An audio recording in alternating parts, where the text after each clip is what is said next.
पूतना किसे कहते हैं? पूतना शब्द की परिभाषा श्री वेद व्यास जी भागवत में लिखते हैं, कंसेन प्रहिता घोरा पूतना बाल घातनी। कंसेन प्रहिता घोरा पूतना बाल घातनी, अर्थात छोटे छोटे से बच्चों के साथ जो दुश्मन की तरह व्यवहार करे, जो छोटे छोटे से बालक हैं, जो बालिका हैं, उनके साथ जो दुश्मन की तरह व्यवहार करे, शत्रु की तरह व्यवहार करे, कठोरता से व्यवहार करे, ऐसे स्त्री और पुरुषों को पूतना कहना चाहिए। और देखिए, ये जो पूतना है ये किसी एक युग की नहीं है कि सिर्फ द्वापर में थी।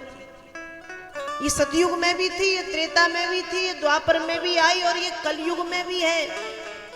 और द्वापर में तो एक पूतना थी, कलयुग में करोड़ों पूतनाएं हैं। अब आप कहोगे करोड़ों हैं, दिखती क्यों नहीं?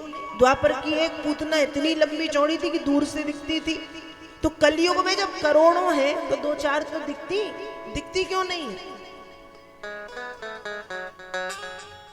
उस समय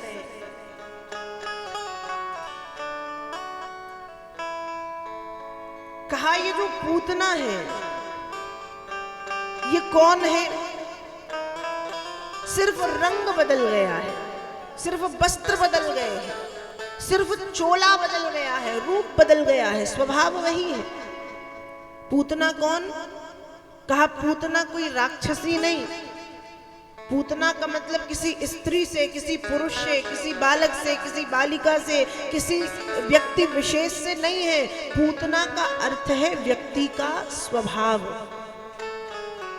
अर्थात जब हमारी प्रवृत्तियां दुर्वृत्तियों में परिवर्तित हो जाएं, जब हमारी वृत्तियां दुर्वृत्तियों में बदल जाएं, जब हमारे विचार कुविचार बन जाएं, जब हमारे भाव कुभाव बन जाएं, जब हमारे मन में केवल उल्टी सीधी बातें चलने लगे, हमेशा निंदा, हमेशा बुराई, हमेशा विषय, मलिनता, तो समझ जाना चाहिए कि मन के किसी कोने में पूतना नाम की चुड़ैल आकर के बैठ चुकी है और समय रहते उसे मन से नहीं निकाला गया तो मन के साथ तन और तन के साथ जीवन को वो नष्ट कर देगी।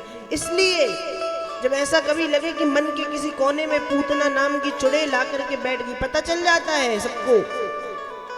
जब मन की वृत्तियां बदल जाए, मन कुवृत्तियों से भर जाए, कुविचारों से भर जाए, बुद्धि कुबुद्धि बन जाए, भाव कुभाव बन जाए, वृत्तियां दुर्वृत्तियां बन जाए, उस समय समझ आता है कि पूतना है भीतर कहीं। तब क्या करना है? उसको निकालने के लिए मन से बाहर, उसको मन से बाहर निकालने के लिए केवल कृष्ण नाम संकीर्तन की गति बढ़ाना है।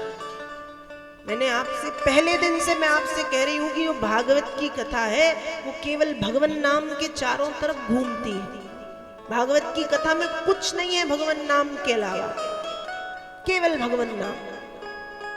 भागवत का अंतिम श्लोक ही है, नाम संकीर्तनम यस्य